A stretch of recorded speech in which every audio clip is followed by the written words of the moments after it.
자, 우리가 저번 시간에 배웠던 내용을 한 번 더 살짝 정리해보면, 자, 우선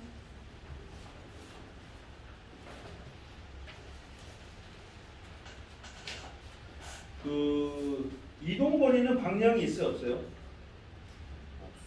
이동거리라는 건 방향이 없죠. 근데 이동거리를 시간으로 나눈 값을 뭐랍니까? 속력이라고 하죠. 그럼 속력에는 방향이 있을까요, 없을까요? 이동거리에 방향이 없기 때문에 속력에도 방향이 없어야겠죠? 근데 변이, 위치 변화량은 방향이 있어요, 없어요? 위치 변화량 방향이 있죠. 그걸 시간으로 나눈 것이 속도이기 때문에 속도도 방향이 있습니다. 저기 뒤에 문 좀 닫아줄래요?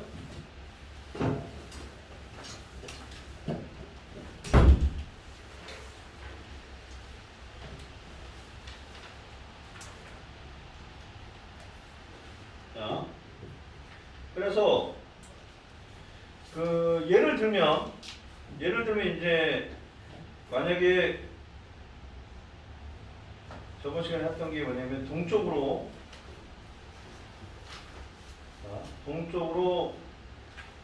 300m를 갔다가 북쪽으로 400m를 갔다. 그러면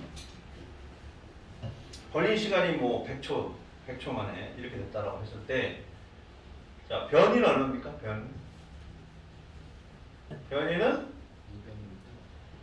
500m 하면 안 된다는 거죠. 위치 변화량이 얼마냐? 변이가 위치 변화량이죠. 그렇죠? 위치 변화량이랑 변이는 같은 말이다. 근데 위치 변화가 500이다라고 하면 여기에서 이쪽으로 500인데 500이라면 방향이 뭐 어느 쪽이든 엄청나게 많은 방향이 있기 때문에 어디로 갔는지 알 수가 없다는 거죠. 그래서 변이를 얘기할 때는 위치 변화량을 말하는 거기 때문에 위치 변화는 딱 한 군데 아닙니까? 때문에 반드시 이 방향을 표시해 줘야 된다. 그래서 이게 위치 변화가 이제 북동쪽, 만약에 예를 들어서 북동쪽으로 그래서 속도는 얼마냐? 그러면 위치 변화가 북동쪽으로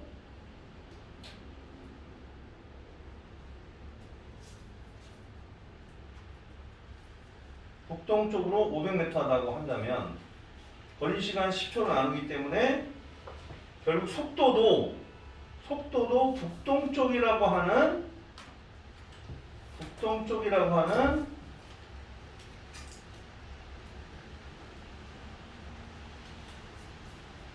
방향을 갖게 된다는 거죠. 위치 변화가 북동쪽이면 반드시 위치 변화를 뭐로 나누기 때문에 위치 변화를 시간으로 나눈 값이 속도이기 때문에 속도도 위치 변화량의 방향과 같은 방향을 갖는다. 오케이? 자, 그런데 예를 들어서 이런 경우가 있어요, 여러분. 자, 봅시다. 자, 지금 뭐 2kg짜리 물체가 처음에 동쪽으로 10m/s로 가다가 자, 동쪽으로 4m/s가 됐어요. 자, 이 경우에 속도 변화량이 얼마입니까? 속도 변화량을 뭐로 나누면? 시간으로 나눈 값이 뭐예요? 가속도죠. 오케이? 이 경우에 속도 변화가 얼마입니까? 지금 이게 3초 만에 이렇게 변했다라고 했을 때 3초. 자, 속도 변화가 얼마야? 동쪽으로 10m/s로 가다가 지금 동쪽으로 4m/s가 됐어요. 속도 변화가 얼마입니까? 4에서 뭘 빼요? 10을 항상 나중에 처음 빼는 거죠. 변화는. 그러면 우리가 선생님이 문제 풀 때 동쪽을 플러스로 놓고 문제를 푼다 이거죠. 그러면은 플러스 4에서 플러스 10을 빼는 거지. 그럼 속도 변화가 얼마야? 마이너스 6이 나오죠. 그걸 시간으로 10초로 나눠준다. 3초로 나눠준다. 이럴 때, 자, 마이너스 6은 뭘 말해요, 여러분? 답을 만약에 속도 변화량이 얼마냐 물어봤는데, 마이너스 6을 썼어. 맞아, 틀려? 마이너스가 뭐야? 동쪽이야, 서쪽이야, 북쪽이야, 남쪽이야? 모르죠?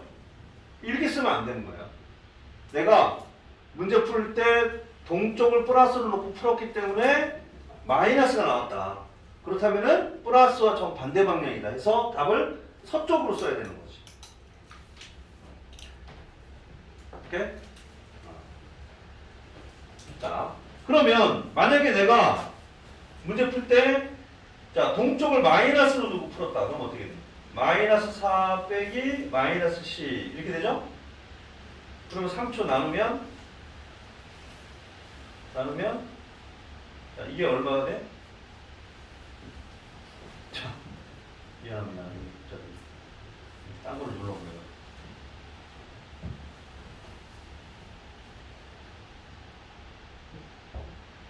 자, 그래서 마이너스 10을 3초로 나눈다. 그럼 답은 뭐예요? 플러스 6, 3초 이렇게 되죠. 그럼 여기서 플러스라는 걸 뭘 의미해? 사실상 이거는 서쪽으로 6m/s를 말한다는 거지. 똑같이 서쪽으로 6m/s를 말하는 거죠. 오케이? 내가 문제 풀 때 동쪽을 플러스로 했기 때문에 이렇게 썼는데 4분식조로 마이너스로 쓰면 안 된다는 거예요. 물론 문제에서 동쪽을 플러스로 하자라고 하는 전제를 깔아주면은 그러면 마이너스 6 해도 맞지만 그런 말이 없어. 동쪽을 플러스로 하자라고 하는 말이 없으면 마이너스 6 쓰면 안 됩니다. 서쪽으로 6 써야 되죠. 오케이? 그래서 동쪽을 플러스로 하든 마이너스는 결국은 답은 똑같다. 답은 똑같이 서쪽으로 6m/s 이렇게 답이 나와야 돼요. 결과적으로 가속도는 얼마입니까? 이용의 가속도는 서쪽으로 2m/s 제곱. 이 경우도 서쪽으로 2m/s 이렇게 답이 나오겠죠? 자, 그러니까 결국은 이 속도 변화량이 뭐가 있어요? 방향이 있기 때문에 가속도도 방향이 있는 거죠. 오케이? 속도 변화를 시간으로 나눴는데 속도 변화가 방향이 있으니까 가속도도 방향이 있는 거고 속도 변화의 방향과 가속도의 방향 항상 똑같습니다. 게다가 여기다 힘이 얼마냐 그러면 힘이 얼마냐? 그럼 힘은 질량 곱하기 가속도이기 때문에 여기서 힘이 얼마 받았냐라고 물어보면은 얼마 받았다? 서쪽으로 4N 받았다 이렇게 해야 된다는 거죠. 왜냐면 F는 MA에서 가속도가 서쪽으로 2m/s 제곱이기 때문에 여기다가 질량만 곱하면 힘이 나오는 거죠. F는 MA. 맞아요? 그러니까 가속도의 방향, 속도 변화량의 방향, 힘의 방향은 다 어떻게 돼? 같은 방향이고 자, 지금처럼 이 경우는 힘의 방향과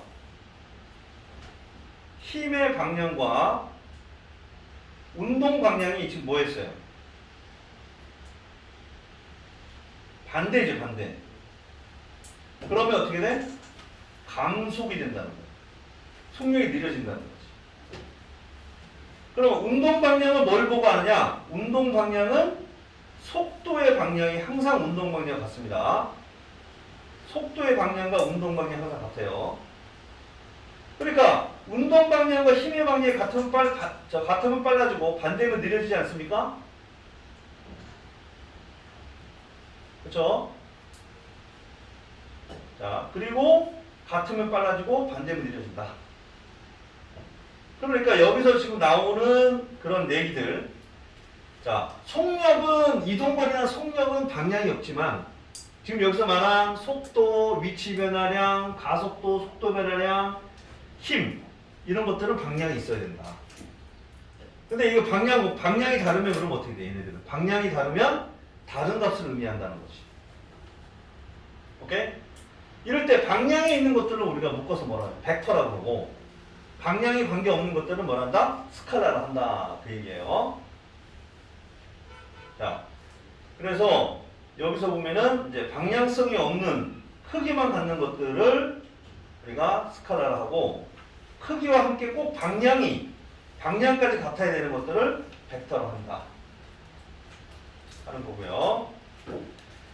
자, 근데 이 두 벡터를 이제 벡터가 있는데 합성할 때는 어떻게 하느냐? 예를 들면 힘이 물체의 힘이 가해지는데, 자, 이런 식으로 이게 평면에서, 이게 평면이라고 생각해 보세요, 여러분. 자, 평면에서, 자, 이 평면인데 물체가 있어요. 질량이 뭐 2kg짜리 물체가 있는데 오른쪽으로 산호톤 받고 동시에 왼쪽으로 산호톤 받았어. 자, 그럼 이런 경우는 평면입니다. 그럼 이런 경우는 이 물체는 어디로 가요? 물체는 두 힘이 한 변이 되는 평행사변형의 대각선 방향으로 가게 됩니다. 맞나요? 이거 이해 안 가는 사람? 힘은 벡터야, 스칼라야? 벡터죠? 두 힘이 동시에 작용했어. 그러면 3뉴턴과 4뉴턴 동시에 작용했어? 그러면 얘가 7뉴턴 받았다. 이렇게 생각하면 된다, 안 된다? 그럼 안 된다는 거예요. 벡터를 합할 때는 그냥 막 산술적으로 합하면 안 되고 벡터적으로 합해야 된다는 거죠. 그 벡터적으로 합한다는 건 무슨 말이야? 지금처럼 두 벡터가 한 변이 되는 평행사변형의 대각선으로 합벡터를 구해야 된다는 거예요. 언제나 벡터는 항상 이렇게 구해야 된다는 거예요. 오케이? 자, 그러면 이게 벡터 오르튼이죠. 합벡터가 합력이 오르튼입니다. 이해가요? 오르튼인데 이 오르튼은 다시 4루트가 3루트로 나눌 수 있죠. 합벡터를 구하는 방법의 역으로 하면 되겠지? 그러면 자, 두 벡터를 알고 싶어. 얼마씩인지 알고 싶어. 그러면 5루트는 어떻게 한다? 평행사변형의 대각선이 되도록 해서 각각의 성분임을 계산할 수 있다는 거죠. 이거를 벡터를 합한다, 합력, 분해한다, 성분력 이렇게 얘기합니다. 오케이? 벡터는 이렇게 합성할 수도 있고 분해할 수도 있다. 그런데 여러분 예를 들어서 이 물체의 질량이 벡터야, 스칼라야? 얘를 우리가 분해할 수 있습니까?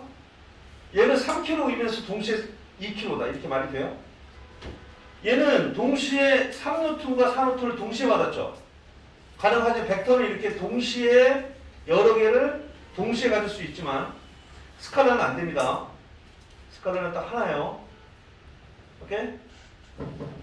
그래서 벡터는 합성할 수도 있고 분해할 수도 있는데 합성할 때는 평행사변형법을 따른다. 분해할 때도 평행사변형법을 따른다.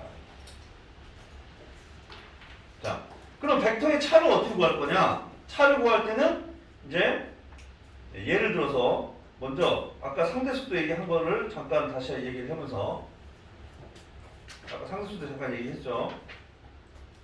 자, 여기 했는데 자, 지금 여기 보면 잠깐 봅시다. 여러분 이거 아까 했던 건데 자, 지금 요 얘기 2번 얘기. 자, 동쪽으로 4m/s로 가는 사람이 서쪽으로 2m/s로 가는 B를 본다는 거죠. 그럼 이때 우리가 B의 속도에서 자신의 속도를 뺀다라고 하지 않았습니까? A가 본 B의 상대 속도. 그렇죠? 그럼 이런 경우에는 자, 결국은 어떤 얘기냐면 결국은 이 얘기는 아까도 얘기했지만 상대방의 속도에서 자신의 음속도의 합속도를 구한다는 거죠. 합한다는 말하고 이렇게 합한다는 말과 뺀다는 말이 그렇게 다르지가 않습니다. 벡터에서는. 뺀다는 말은 실제로는 없어요. 결국 합성입니다. 벡터에서 차는 사실은 존재하지 않는다는 거죠. 결국 합성이다. 결과적으로. 뺀다라는 말은 합성과 같은데, 자, 이게 하는 방법이 있다는 거죠. 그러면 합한다는 건 이거는 뭐냐? 이거는 자, 예를 들어서 이렇게 합니다, 여러분. 자, 여기 봅시다. 아까 요거는 좀 이따 얘기하고 요거부터 하자. 동쪽으로 4m/s. 네, 다시. 자, 동쪽으로 4m/s로 가는 A가 남쪽으로 3m/s 가는 B를 봤단 말이에요. 그럼 아까 어떻게 했냐면, 자, 결국은 자, 남쪽으로 3m/s 가는 초록이가, 자, 파랑이가 동쪽으로 4m/s로 가는 파랑이가 초록이를 보면 어떻게 되느냐? 그러면 자신은 정지, 파랑이는 자신은 정지해 있다고 착각을 하고요. 그랬을 때 파랑이가 어떻게 보이냐면 자신이 정지고 상대방이 서쪽으로 3m/s를 서쪽으로 4m/s를 갖는다라고 착각을 한다는 거죠. 자신을 정지하고. 그래서 어떻게 보이냐면 두 속도를 동시에 갔기 때문에 이거의 합속도인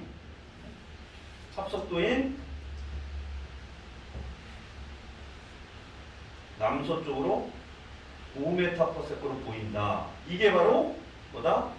A가 본 B의 상대 속도다. 이렇게 얘기했거든요. 오케이? 자, 그런데 이거를 이제 어떻게 하냐면, 지금 뭐에서 뭘 빼는 거야? 초록이에서 파랑이를 빼는 거랑 마찬가지니까, 이 상대 속도 구할 때. 이럴 때는 시작점 일치를 한 다음에, 자, 이게 파랑이에서 지금 초록에서 파랑이를 뺄 때 파랑과 초록을 이렇게 시작점 일치시킨 다음에 뭐 해도 돼? 끝과 끝을 연결해도 바로 이 남서쪽으로 5m/s라는 걸 구해낼 수 있다. 자, 다시 봅시다. 아까 여기 와서 다시 읽자. 자, 지금 뭐 할 거냐면, 자, 동쪽으로 4m/s로 가는 이 파랑이에서 파랑이가 뭘 본다? 초록이를 쳐다보고 있어요. 그러면 이 초록이를 봤을 때, 파랑이가 봤을 때는 자기의 속도를 서쪽으로 4m/s를 B가 동시에 갖는다라고 보입니다. 그래서 얼마로 보이죠? 서쪽으로 6m/s로 오는 것처럼 보여지는데, 이거를 이렇게 하지 않고 어떻게 한다? 자신의 속도와, 즉 동쪽으로 4m/s와 서쪽으로 2m/s, 초록이와 파랑이의 시작점을 일치한 다음에 어떻게 한다? 끝과 끝을 연결하면 된다. 그러면 초록이에서 파랑이를 뺀 거죠? 그럼 어떻게 한다? 시작점을 일치한 다음에 끝과 끝을 연결하면은 그 빼기가 나온다는 거죠. 언제나. 이해가? 무슨 말인지 알겠어요? 자, 여기서도 마찬가지로, 물론 이 벡터라고 하는 건 차가 존재하지 않기 때문에 원래는 그냥 이렇게 합성을 해도 되는데,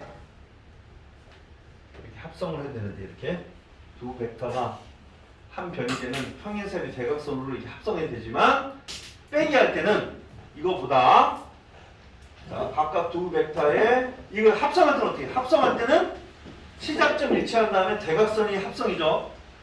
근데 빼기 할 때는 시작점 일치한 다음에 끝과 끝을 연결하면 빼기가 된다 이거예요. 대신 초록이에서 파랑이 뺄 때는 초록이로 방향을 정하면 되고, 파랑에서 초록이 뺄 때는 파랑이 쪽으로 방향을 정하면 된다. 오케이? 그런데 이렇게 지금처럼 만약에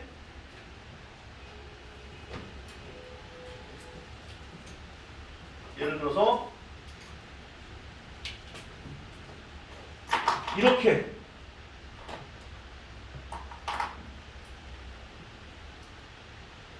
자, 도랑이에서 동쪽으로 4m/s 이 보랑이에서 지금 초록이를 쳐다보고 있다. 서쪽으로 2m/s인 쳐다보고 있어요. 보랑이에서 초록이를 쳐다봐. 그럼 이럴 때는 어떻게 한다? 이럴 때는 얘에서 얘를 보니까 보랑이하고 초록이의 시작점을 일치한 다음에 동쪽으로 3m. 지금 초록이에서 보랑이를 빼야 보랑이가 본 초록이가 나온 거죠. 그러면 이렇게 시작점 일치한 다음에 이렇게 끝과 끝을 연결하면 된다. 초록이에서 보랑이 뺄 때. 빼기는 항상 시작점 일치로 끝과 끝 연결이다. 오케이? 자, 그래서 여기를 보면은 자, 이제 다시 돌아와서 자, 벡터의 차에서 어떻게 한다? 시작점 일치 후 끝과 끝 연결. 요게 여러분 밑줄 그어서 시작점 일치 후 끝과 끝 연결. 이게 무슨 말인가? 나중에 이제 볼 때 아, 이 선생님 무슨 말이지? 모르겠다 할 수가 있기 때문에 예를 들어서 설명한 거예요. 알겠어? 지금 뭐 하는지 알겠어요? 이거 뭐 그렇게 아주 그렇게 어렵진 않은데. 자, 그 다음에 분해한다. 자, 예를 들어서 이게 이 힘 F를 분해한다. 그러니까 이런 거야. 만약에 내가 자 이렇게 이 보이니? 거기에 밑에 지우개 나와? 안 나와? 살짝 안 나와?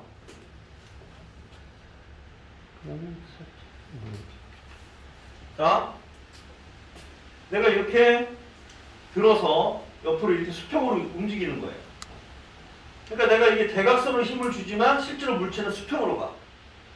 그러면 이 힘의 수평 방향 효과를 알고 싶지. 그럴 때 어떻게 할 거냐 하는 거예요. 그래서 그럴 때는 자, 두 방향으로 나누는데 보니까 수평 방향으로 나누는데 그러면 지금 이렇게 나눴거든요. 이렇게 빨강이를 이렇게 나눴어요. 왜 그랬을까? 봅시다.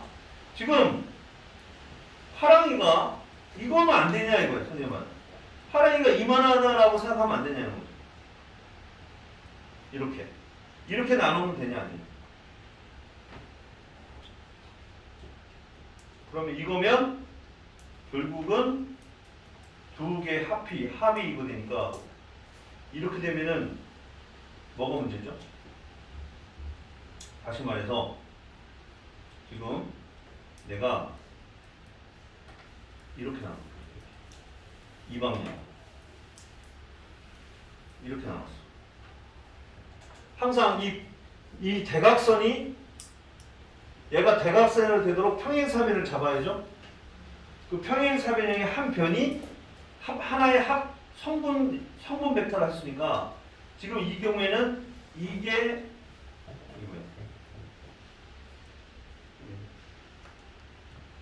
요게 성분 벡터가 된다. 이렇게 파란 이런 식으로 나눌 수도 있겠죠.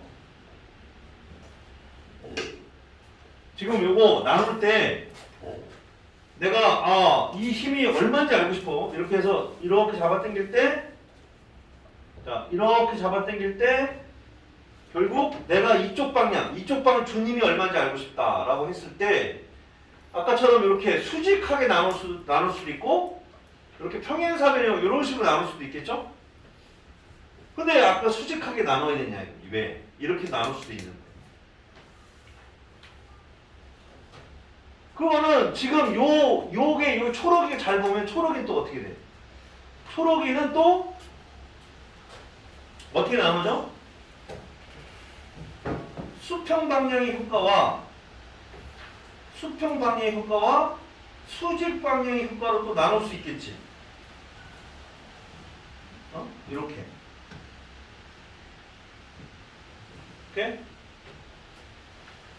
그럼 이렇게 하면 계속 나눠야 돼. 지금 우리가 알고 싶은 수평 방향 효과를 알고 싶은데 이렇게 되면은 얘를 또 수직과 수평으로 또 나눠줘야 돼. 그래서 결과적으로 보면은 수평 방향과 전혀 관계없는 방향으로 나눠줘야 돼. 오케이? 아니면 지금 좀 초록이처럼 나눴다 그러면 다시 또 나누면 원래 어차피 수직하게 나오는 그런 효과가 똑같으니까. 이해가 돼? 그러니까 결과적으로는 지금 요거를 이렇게 여러 번 나눌 필요가 없다 이거지. 한 번에 나누려면 자 수평 방향과 수직한 방향으로 나눠요. 왜? 두 방향은 서로 영향을 주지 않으니까. 저 관계 아무 관계 없잖아요. 수직한 거는. 이해가 돼? 수직한 거는 아무런 관계가 없다는 게 이해가 돼? 어? 저으로 수평 방향을 알고 싶은데 수평 방향 효과를 알고 싶은데 이 효과와 전혀 관계없는 방향 을 두 개로 나눠야지. 지금처럼 비스듬한 방향으로 나누면 또 나눠야 되는 그런 불상사가 생긴다. 선생님 왜 그러면 수직하면 서로 영향을 주지 않습니까? 자, 수직하면 영향을 주지 않아요. 서로 아무런 관계가 없어요. 자, 그 이유를 한번 생각해 봅시다. 왜 수직하면 서로 영향을 주지 않느냐 하는 것은 우리가 이것만 보면 알 수 있는데, 보세요. 예를 들어서 내가 한번 물어볼게요, 여러분. 자, 만약에 강물이 3m/s 흘러가거든. 근데 강물이 흐르지 않을 때 배가 5m/s로 가는 배가 있어.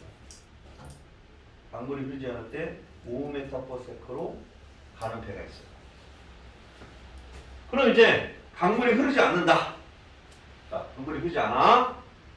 자, 그러면 배는 지금 어디로 갈까? 배는 강물이 흐르지 않으면 배는 지금 일로 가는 거예요. 이렇게.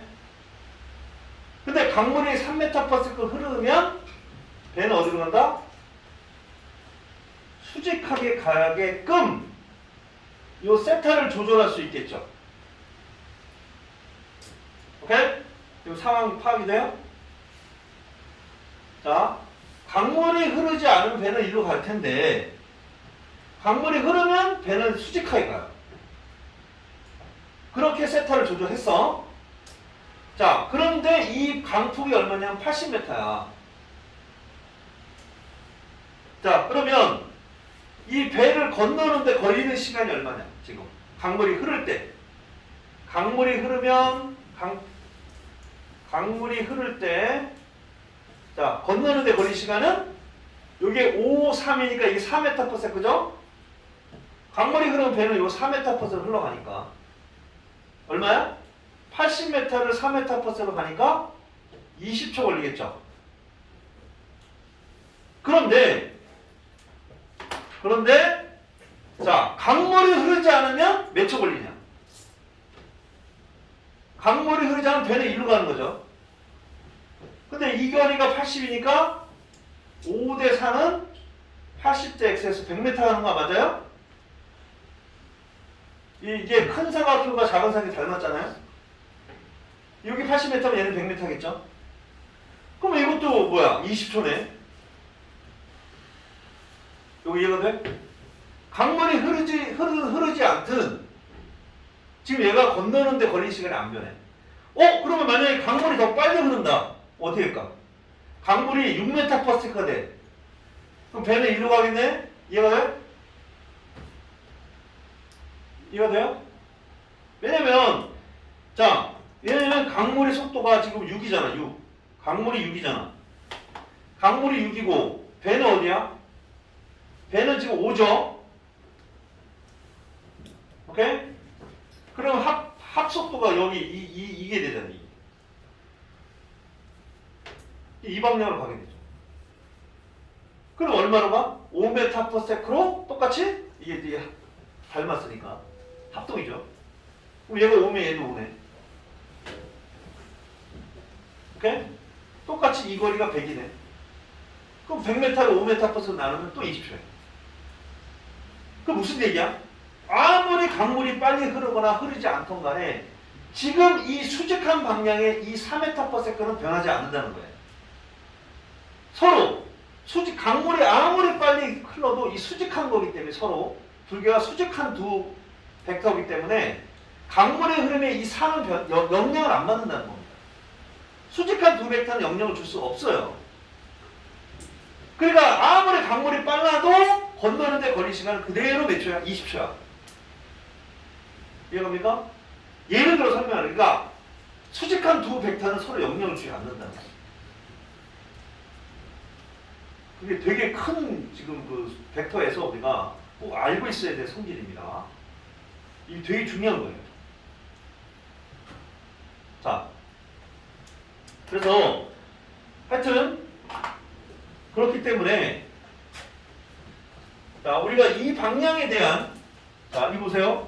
이렇게 잡아 당기는데 과연 수평 방향으로 이 힘의 효과는 얼마냐라고 하면은 어떻게 해야 된다? 자, 이렇게 나눠야 된다. 이렇게 나눠야 된다. 지금 무슨 얘기냐면은 항상 벡터는 어떻게 나눈다? 효과가 있는 방향과 효과가 없는 방향. 즉 항상 수직하게 나눈다. 벡터는. 알겠죠? 네. 그래서 지금 이렇게 이 힘을 나눌 때 이렇게 초록이하고 보랑이로 초록이하고 파랑이로 나누게 되고 이 fx는 여기 세타니까 fx는 f 코사인 세타, fy는 f 사인 세타 이렇게 우리가 크기를 결정할 수가 있다. 얘가 코사인 세타, 사인 세타 혹시 모르는 사람 있나요? 모를 수 있나? 모를 수 있죠. 근데 지금 그게 중요한 건 아니고 그게 중요한 게 아니고 뭐요? 아, 필기 한다고요? 필기 이건 안 해도 돼요. 왜냐면 이거 설명하려고 했던 거기 때문에. 그러니까 뭐만 알면 돼. 여기다가 써놓으세요. 자, 수직한 두 벡터는 뭐다? 수직한 두 벡터는 서로 영향을 주지 않는다. 자, 그리고 그 아까 그림이 뭐냐? 그림이 이거 배의 속도야. 이거 강물의 속도야. 자, 배가 흐를 때, 강물이 흐를 때, 이 거리 광폭이 80m였죠.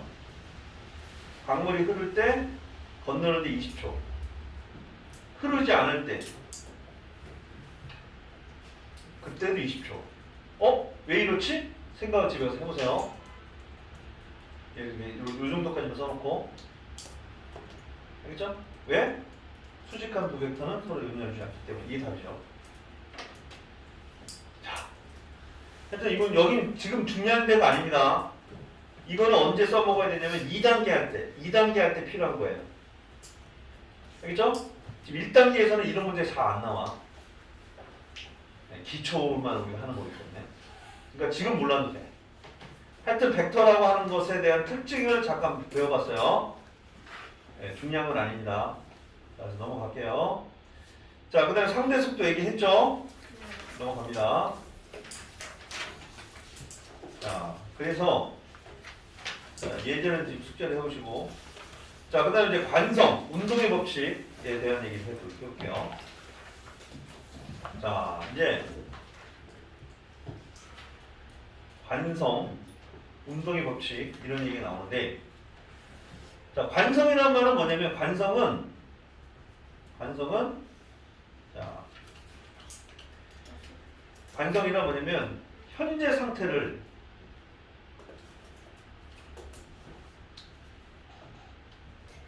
유지하려는 성질을 말해요. 현재 상태를 유지하려는 성질. 모든 물체는 관성이 있습니다. 관성은 곧 질량이에요. 그러니까 질량만 있으면 항상 현재 상태를 유지하려고 해요.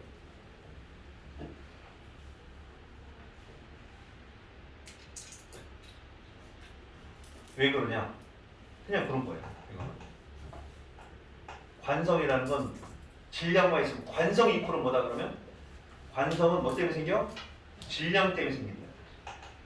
질량만 있으면 관성이 생기는 거예요. 자, 하여튼 이거는 관성에 대해서는 다음 시간에 좀 자세히 하고요. 요 정도만 하고. 자, 지금 문제는 뭐냐면 뭘 하고 싶으냐면 선생님이 이 운동의 법칙이란 말을 하고 싶어요. 운동의 법칙. 근데 운동의 법칙에는 제1, 2, 3법칙이 있습니다. 자, 운동의 법칙인데 이게 뉴턴이 말하는 뉴턴. 뉴턴의 운동 제1, 2, 3법칙이 있어요. 자, 그게 뭐냐면 저번에 배운 거예요. 이미. 가속도는 뭐죠?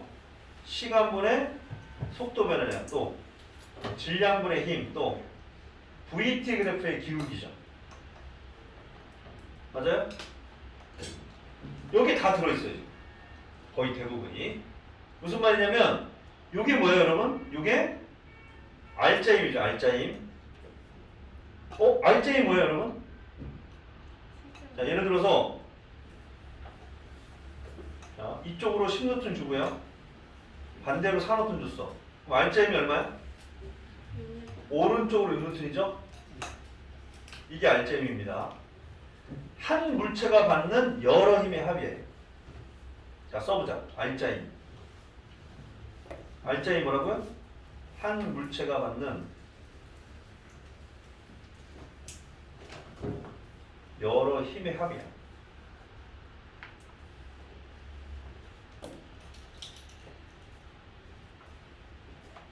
근데 자, 이게 만약에 0이면 어떻게 됩니까?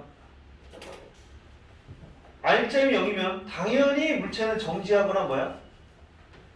등속도겠죠? 그거야. 여러분이 알아. 그럼 당연히 속도 변화가 없어.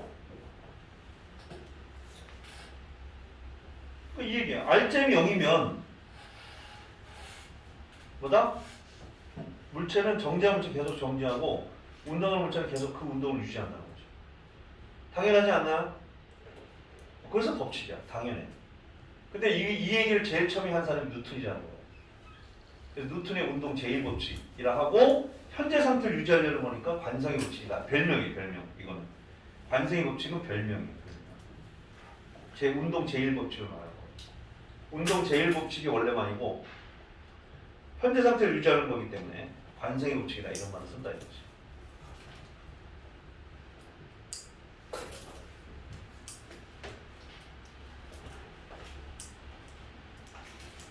자, 근데 제2법칙이 뭐냐면 제2법칙. 자, 제2법칙은 제3법칙도 있어요. 근데 제2법칙이 뭐냐면 R자임 0이 아니면 그럼 어떻게 돼요? R자임 0이 아니면 가속도는 0이 아니죠. 그때 가속도는 뭐에 비례하고? R자임에 비례하고 질량에 반비례한다. 이게 제2법칙이에요. 이미 다 아는 거예요. 그럼 끝난 거죠.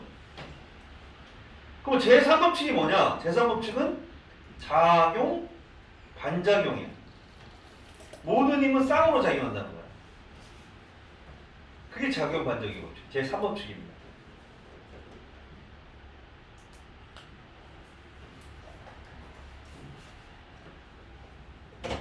모든 힘은 항상 쌍으로 작용합니다. 그래서 예를 들어 봅시다. 자, 이제 얘가 뭐냐면 예제, 자, 예제 5번 보세요. 예제 5번. 자, 지금 손이 물체를 미는 힘이 있어요. 손이 물체를 밀어. 그럼 누가 받는? 1번이면 누가 받는 거야? 손이 물체를 미는 힘은 물체가 받는 겁니다. 거기에는 반드시 뭐가 있다고요? 반작용이 있다고. 그게 뭐야? 물체가 손을 밀게 돼. 2번 힘이 바로 1번 힘과 2번 힘 무슨 관계? 작용반영, 작방관계라는 거예요. 1번이 있으면 반드시 2번이 있다. 이게 작용이라면 반드시 반작용이 있다.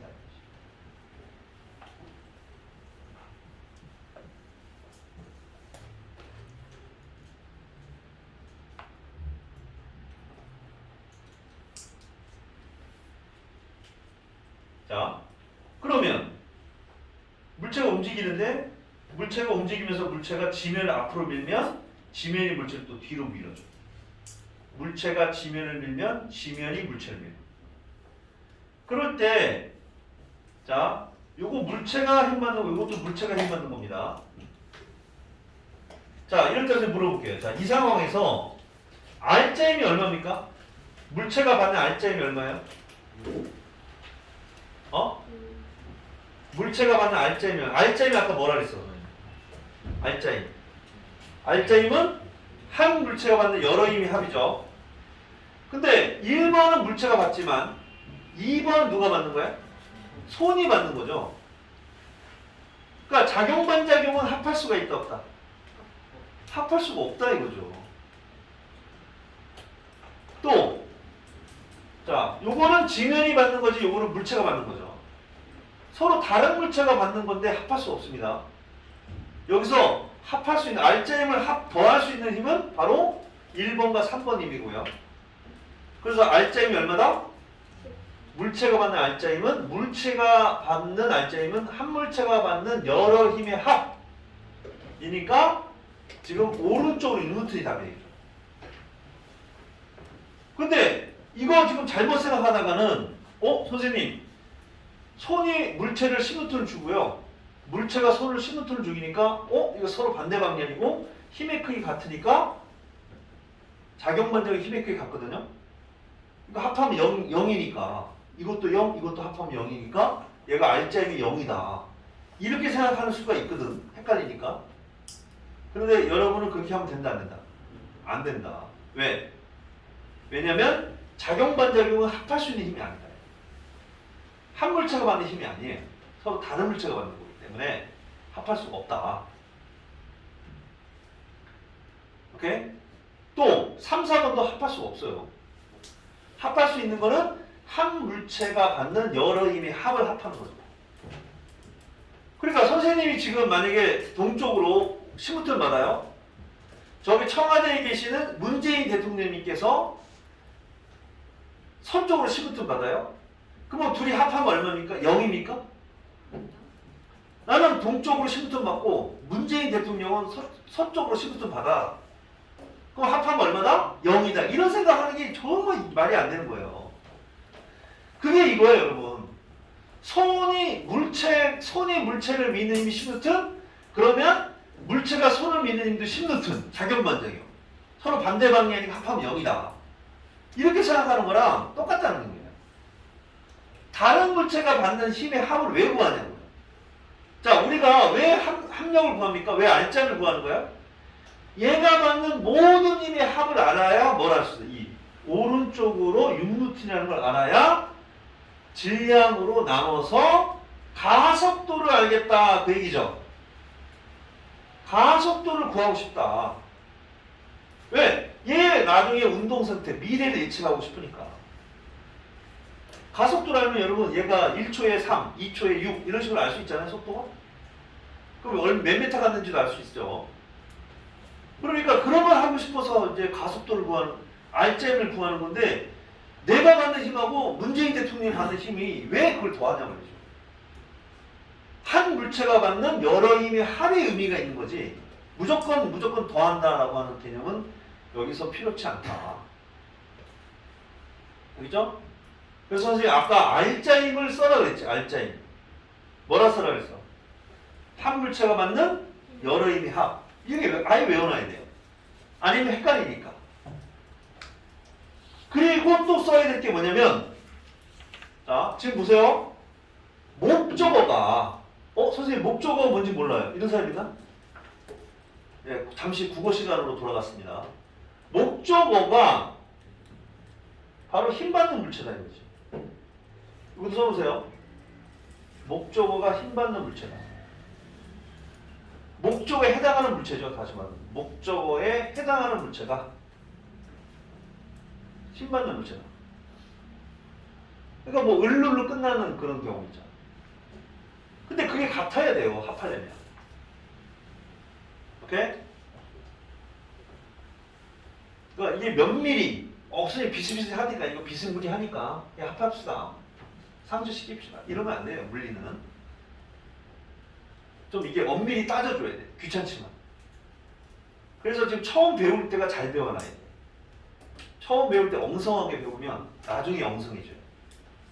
뭔가 안 맞아 떨어져. 그러니까 지금 자세히 여기 써놓으세요. 이렇게 써놓고 알짜임, 자 목적에 해당하는 물체, 힘받는 물체 이런 식으로 이게 아예 외워놔야 된다. 그 다음에 작용 반작용은 어떤 관계 있어요? 보니까 자 이것도 써놓으세요. 작용 반작용 관계. 자 작용 반작용 이걸 딱 보니까 어떤 느낌이? 작용 반작용은 바로 그러니까 주어 목적어가 서로 바뀌죠. 그죠? 서로 상호작용이 작용 반작용이란 말은 상호작용이라는 표시예요. 상호작용. 이게 좀 어려운 말이죠. 작용 반작용이란 말은 상호작용이라는 다른 말로 표시하는데 상호작용은 둘이 있지. 둘 간의 상호작용이라는 거예요. 그러니까 상호작용이라는 뜻은 뭐다? 주어 목적어가 바뀐다. 주어 목적어가 바뀌는 두임. 지금처럼 손이 물체를, 물체가 손을, 또는 지면이 물체가 지면을, 지면이 물체를 이렇게. 그럼 얘네들은 뭐야? 아, 주어 목적어가 서로 상호작용이네? 아, 그럼 얘는 작용반작용이구나. 이렇게 판단해야 된다고. 오케이?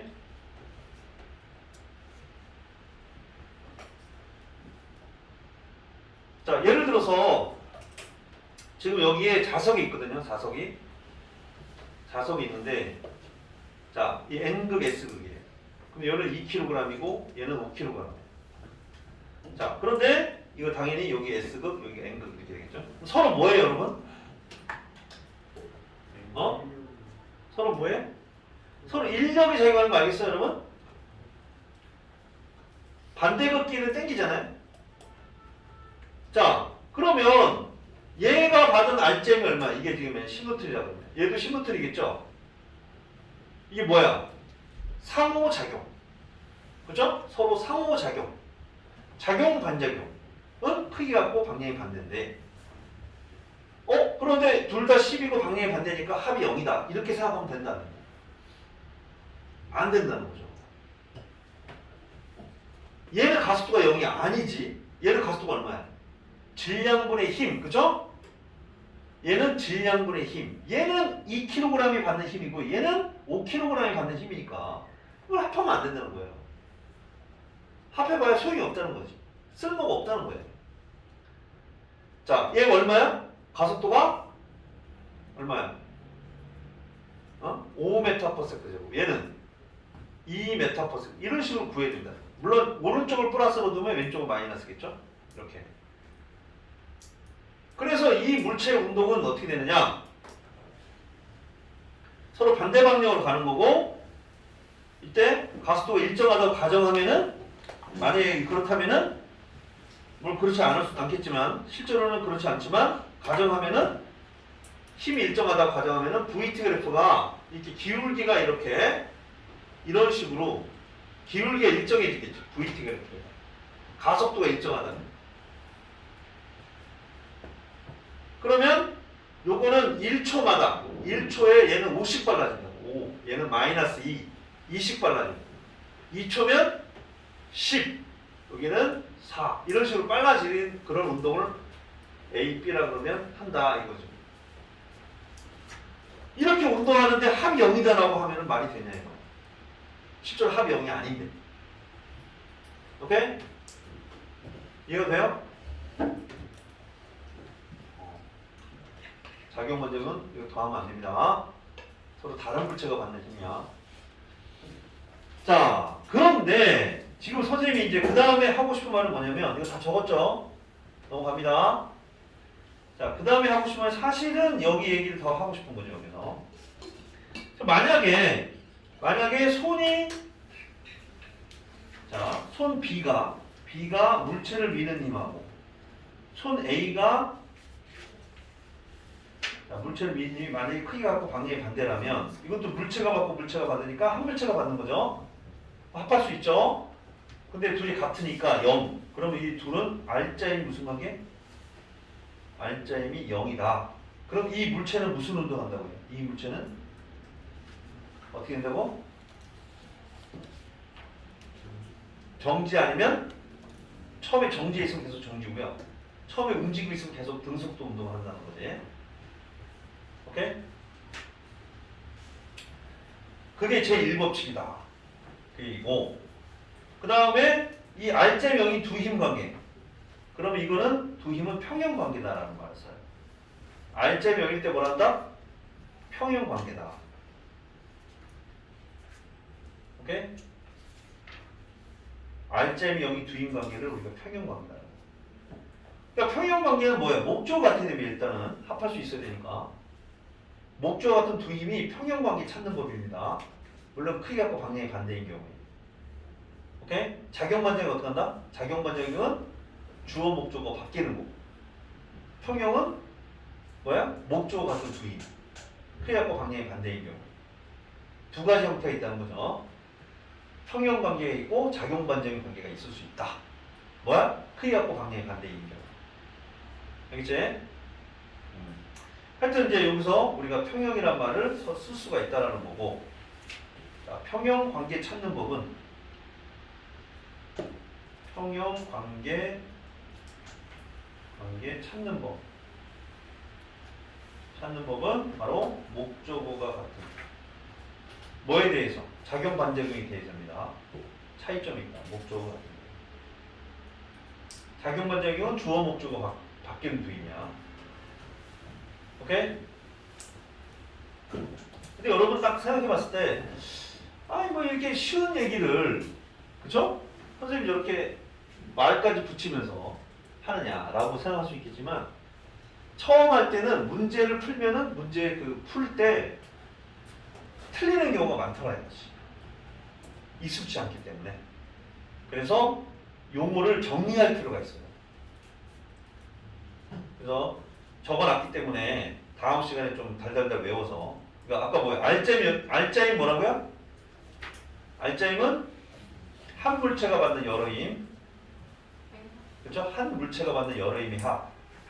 그 다음에 목적어에 해당하는 물체가 힘 받는 물체. 그 다음에 작용 반작용은 주어 목적어 바뀌는 두임. 평형은 목적어가 같은 두임. 이렇게 딱 이렇게 어떤 상황에 대해서 계속 하나의 용어로 자기가 정리를 할 필요가 있어요. 그 상황을. 오케이? 그래야 기억에 오래 남는다. 명확하게 우리가 구별할 수 있게 된다는 거죠. 자, 그래서 어쨌든 여러분 나름대로의 뭔가 방식을 찾아야 됩니다. 자, 그 다음에 이제 제2법칙이 뭐냐면, 제2법칙은 바로 가속도의 법칙이라고 이름이 별명이 이런데, 무슨 말이냐면 R자명이 아니면 어떻게 돼요? R자명이 아니면 가속도는 뭐에 비례하고? R자힘에 비례하고 질량에 반비례한다. 이게 제2법칙이에요. 자, 그런데 왜 A는 N분의 F가 된다 그랬죠? 비례상수가 왜 1이 된다 그랬죠? 여기서? 응? 여기서 어차피 비례상수가 K 들어가야 되는데 1이 돼버렸죠? 이유는 뭐다? 1kg짜리 물체를 1m/s 제곱의 가속도를 갖게 할 때 필요한 힘을 얼마나 하자? 1N을 하자라고 약속하는 겁니다. 그렇기 때문에 비례상수가 힘의 단위를 약속했기 때문에 비례상수가 이 단위를 약속하는 경우에는 항상 비례상수가 1이 되는 거야. 알겠지? 새로운 단위가 나올 때는 비례상수가 1이 된다. 이런 것도 여러분이 좀 알아두시면 돼요. 자, 그 다음에 그래, 이거 끝난 거예요. 자, 작용 반작용. 자, 항상 힘은 쌍으로 작용한대요. 그래. 모든 힘은 쌍으로 작용한다. 근데 그 힘의 크기 갖고 방향이 반대다. 자, 예를 들어 봅시다. 자, 여기 지구가 있고요. 물체가 있습니다. 그럼 어떻게 돼요? 질량이 있는 모든 물체끼리는 서로 당기고요. 지구가 뭘 당기면? 물체를 당기면 물체도 누굴 당겨요? 물체도 지구를 당겨야 된다 이거지. 이 힘이 하나만 있으면 안 된다는 거예요. 그런데 자, 여기 이제 물체가 이렇게 있잖아요. 떨어지는데 서로 이렇게 서로 지구가 물체를 당기고 물체도 지구를 당기는데 작용반작용이라면 왜 물체만 항상 떨어지냐 이거지. 이해가 안 간다. 그럼 작용반작용이 틀린 거 아니냐 이렇게 생각할 수 있거든요. 그런데 그거는 왜 그러냐면은 이 떨어진다라는 건 운동하는 거지. 운동은 가속도 하게 돼 있지. 얘는 질량이 이 힘을 F로 하면 질량이 이게 M으로 나누는 게 가속도죠. 근데 얘는 힘을 뭐로 나눠야 돼? 질량. 얘의 질량은 어떻게 돼야 돼요? 이거보다 더 큰 거죠. 이 질량은 얘에 비해서 무한대입니다. 거의. 얘는 가속도 거의 0이에요. 0. 거의죠. 거의. 실제로는 0이 아니지만 상대적으로. 저희가 뛸 때도 마찬가지예요. 어? 위로 뛸 때. 그러니까 이거는 얘는 가속도가 뭐 예를 들어서 같은 힘이라 하더라도 가속도가 얘는 뭐 2m/s 뭐 이렇게 10m/s 이렇게 떨어진단 말이에요. 물체가 초당 10씩 빨라진다. 근데 얘는 어떻게 돼요? 질량으로 나오면 이 질량이 무한대, 거의 무한대니까 거의 0에 가깝다는 거죠. 무슨 얘기냐면 Vt 그래프를 그려. Vt 그래프를 그리면 얘 같은 경우는 이렇게 되지만 얘 같은 경우는 거의 0은 아니지만 거의 붙어 있는 거예요. 오케이? 엄청난 오랜 시간이 지나가야 되는데 문제는 그 전에 충돌해 버리니까 시간이 엄청나다면 조금 움직임이 없지 않아 있겠죠? 뭐 50억 년 뭐 이렇게 지나면 운동할 텐데 그 전에 충돌해 버린다는 거예요. 그러니까 그렇게 오랫동안 운동할 수 없고 어쨌든 순간적으로는 얘는 거의 정지나 마찬가지예요. 이유는 뭐다? 같은 크기의 힘이지만 질량이 너무 큰 거야 지구는. 그러니까 꿈쩍도 안 하는 거죠. 자, 그래서 작용반작용은 틀린 게 아니라 맞는 거예요. 어쨌든 항상 두 힘은 크게 갖고 방향이 반대다. 그 다음에 서로 다른 물체가 받는 거예요. 서로 다른 물체. 이 두 힘은 합할 수가 없는 거지. 합해서 0이다 하면 안 됩니다. 두 힘의 합이 0이기 때문에 얘는 가속도가 0이다 이렇게 생각하면 안 돼요. 질량 때문에 0이 된 거죠. 자, 그 다음에 R점이 0이라고 하면 안 돼. 이 두 개 더하면 안 된다는 거죠. 따로따로 생각해야 되는 거죠. 자, 그래서 뭐 예를 들어서 로켓이 로켓이 날아간다는 건 뭐야? 로켓이 공기를 뒤로 밀면 공기가 로켓을 앞으로 밀어주는 이 추진력을 가한다. 작용반응. 배가 갈 때, 노가 물을 뒤로 밀어주면 물이 노를 앞으로 밀어줘. 작용반작용. 사람이 걸어간다도 마찬가지. 사람이 땅을 뒤로 밀면 사람이 앞으로 가는 거죠. 실제 우리가 그런 걸 느끼지 못하지만 사실은 그렇다고. 발을 걸을 때 여러분 어떻게 됩니까? 땅을 뒤로 밉니다. 마찰이 없으면 걸어갈 수 없어요. 그 다음 이런 것도 있지. 내가 벽을 뒤로 밀면 내가 뒤로 밀리지. 그죠? 이렇게. 실제로 이렇게 밀립니다, 여러분. 작용이며 반작용이 있어야 되니까. 실험을 보세요. 학원에서 하지 말고 집에 가서. 학원에서 여러분 이러고 있으면은 이상한 사람 취급받아요. 그치? 그래서 집에 가서 해보란 말이야. 자, 하여튼 그게 작용 반작용. 모든 힘은 항상 쌍으로 작용한다. 틀림이 없다 이거. 그렇지 않은 경우가 없다는 거예요. 자, 하여튼 그렇고요. 그럼 선생님 작용 반작용이 존재하지 않는 경우는 실제로 없나요? 있습니다. 작용 반작용도 법칙이야, 법칙. 그러니까 법칙이라는 게 뭐야? 적용 범위가 있다는 거죠. 원리라는 말이 나오면 어떻게 해? 원리. 그러면 적용 범위가 되게 넓은 걸로. 법칙과 다른 게 원리랑 법칙이 차이가 있는 게 뭐야? 적용 범위가 넓다, 좁다. 자, 광속 불변의 원리 들어봤어요, 여러분? 광속 불변. 광속 불변의 원리란 말이야, 원리. 법칙이란 말 안 하고. 광속이라는 건 언제나 똑같다는 거죠. 누가 보더라도 상관없이. 그러니까 너무 엄청난 원리라는 말 많이 들어봤죠, 여러분. 원리. 또 뭐가 있을까요, 여러분이 들어본 원리? 혹시 여러분 중첩의 원리 들어봤나? 중첩의 원리? 못 들어봤어요?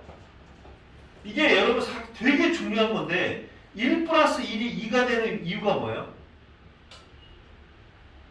이게 여러분 증명이 됩니까? 네. 증명이 돼요? 증명이 안 되죠? 이거는 1 플러스 1이 2가 된다는 건 증명이 안 돼요. 너무 신기하지 않나? 너무 당연한 건데 증명할 수가 없어. 근데 뭐라 그래요? 그래서 왜 그런다 그러면 중첩의 원리입니다. 원리.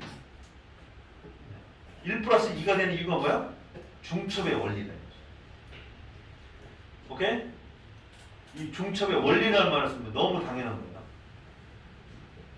당연하기 때문에 원리라는 말, 그러니까 적용 범위가 넓을 때 원리라는 말을 씁니다. 자, 들어본 원리는 여러분 혹시 그 이거는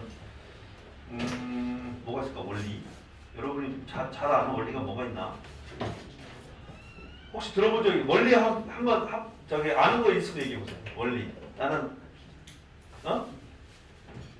없어? 법칙은 아는데 원리는 몰라요.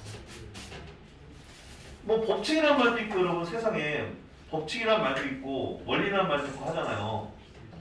법칙은 많이 들어봤지? 무슨 법칙? 여러분이 아는 법칙 뭐 있어? 질량 분산. 그렇지 법칙. 이 법칙이란 말은 그러니까 에너지 보존의 법칙 들어봤어?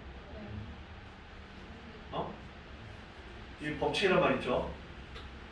네.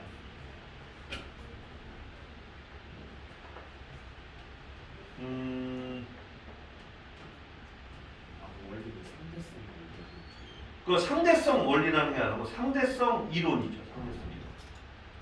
그래서 이게 원리란 말, 법칙이란 말, 이론이란 말, 뭐 정리란 말 이런 말 들어봤죠, 여러분? 이 정리는 뭐예요, 정리? 피타고라스 정리 들어봤죠? 피타고라스 정리. 정리는 증명이 돼요, 수학적으로. 그리고 증명되지 않은 것들을 법칙, 원리, 이론 이렇게 얘기하는 거야. 오케이? 차이점이 뭐냐면 이 원리는 적용 범위가 되게 넓다는 거고 법칙은 좁다는 거고 이론은 아직 그러니까 실험적 증거가 별로 많지 않다는 거예요. 그러니까 정리는 뭐냐면 검증이 되는데 실험적으로 검증이 될 뿐만 아니라 수학적으로도 증명이 돼.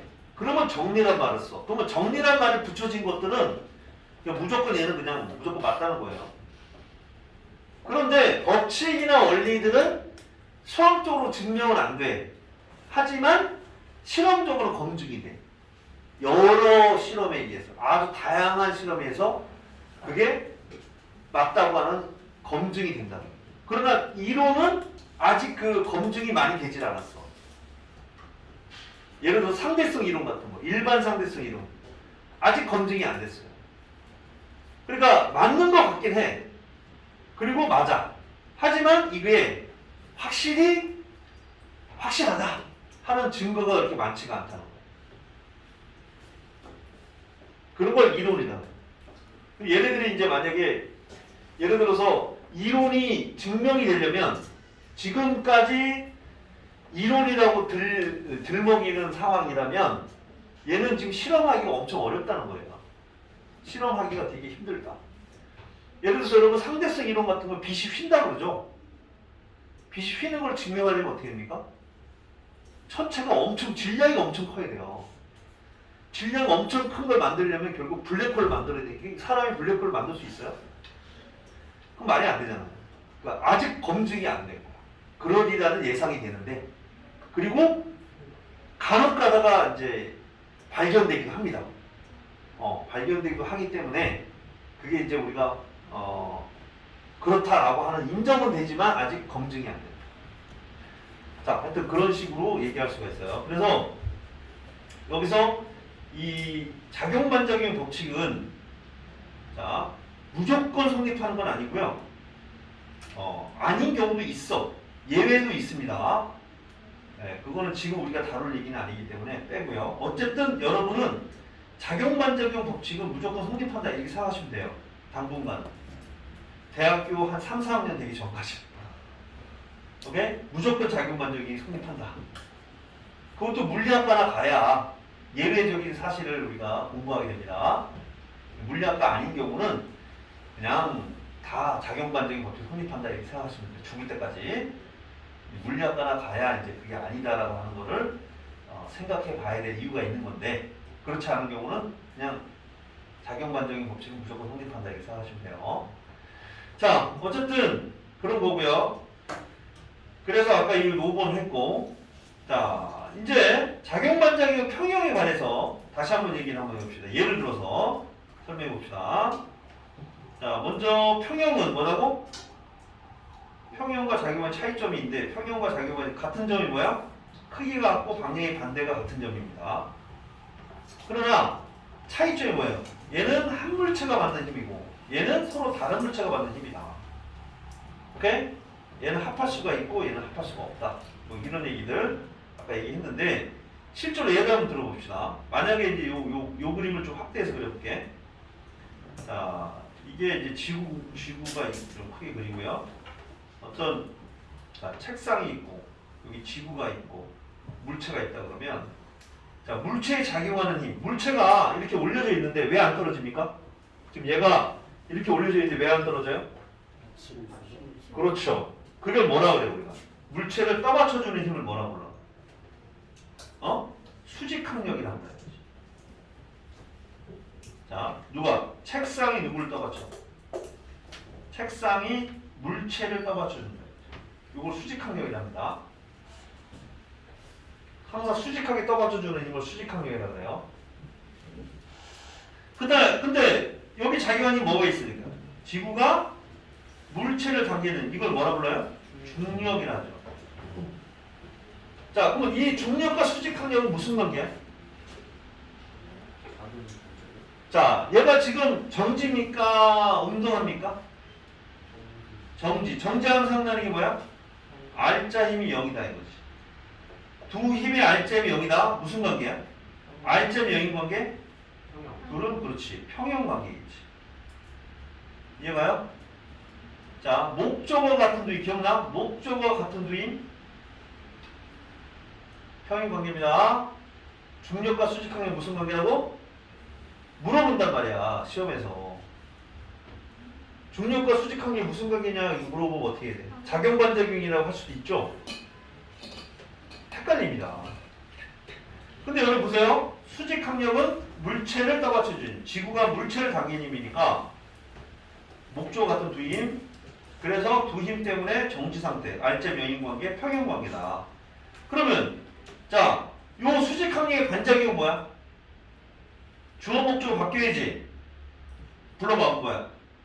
물체가 책상을 누르는 거죠.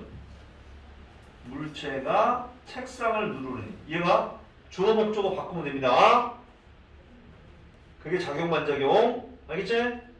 그러면 요 지구가 물체를 당기는 반작용이 뭐야? 물체가 누구를? 지구를 당기는. 헷갈리죠? 벌써 헷갈릴 겁니다, 여러분. 그래서 아까 목적어 뭐 어쩌고저쩌고 얘기를 한 게 이런 것 때문에 헷갈리기 때문에 얘기를 하는 거예요. 자, 중력과 이거는 작방관계.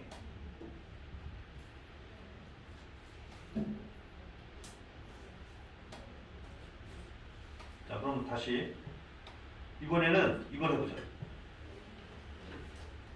자, 여기서 자, 추가 있고 실이 있어요. 실이 추에 매달려 있어요. 여기 지구가 있고. 자, 왜 안 떨어집니까, 얘가? 안 떨어진 이유가 뭐예요? 뭐가 있어요?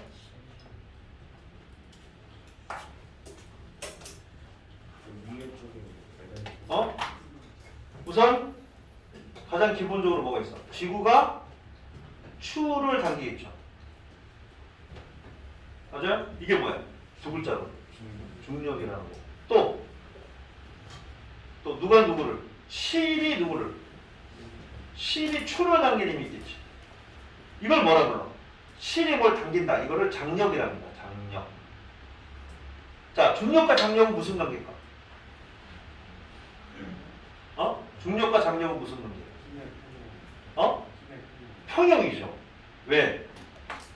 이 두 힘 때문에 지금 물체가 정지죠? 정지하면 뭐가 생각나? R자 힘 0. R자 0인 관계는 평형 관계다. 이해가요? 자, 그러면 요거의 반작용이 뭐야? 지구가 추를 당기는 반작용. 지구가 추를 당기는 반작용은 추가 누구를 당겨? 지구를 당기는 거죠. 요거 두 개는 작용 반작. 작방관계. 자, 그러면 요거의 반작용이 뭘까? 실이 추를 당기는 반작용이 뭘까? 어? 추가? 그치. 실을 당기는 거죠. 이런 걸 잘해야 돼. 이런 걸 잘해야지 나중에 이제 물리를 잘하게 됩니다.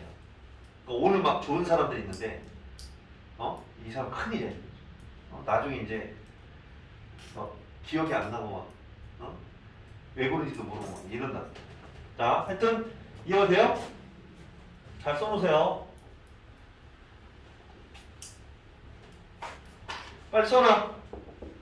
자, 앞에 거.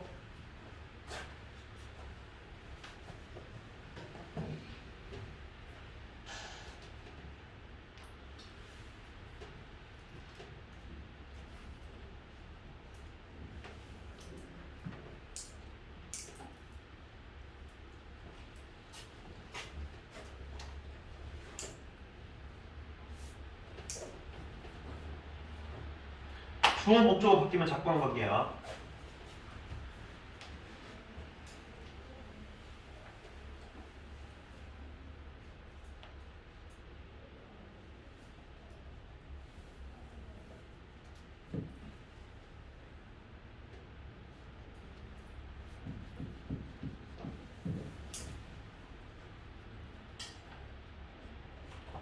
지금 촬영이 잘 되고 있는 건가? 촬영이 잘 되고 있네. 이렇게 이거 어디 있는 건데?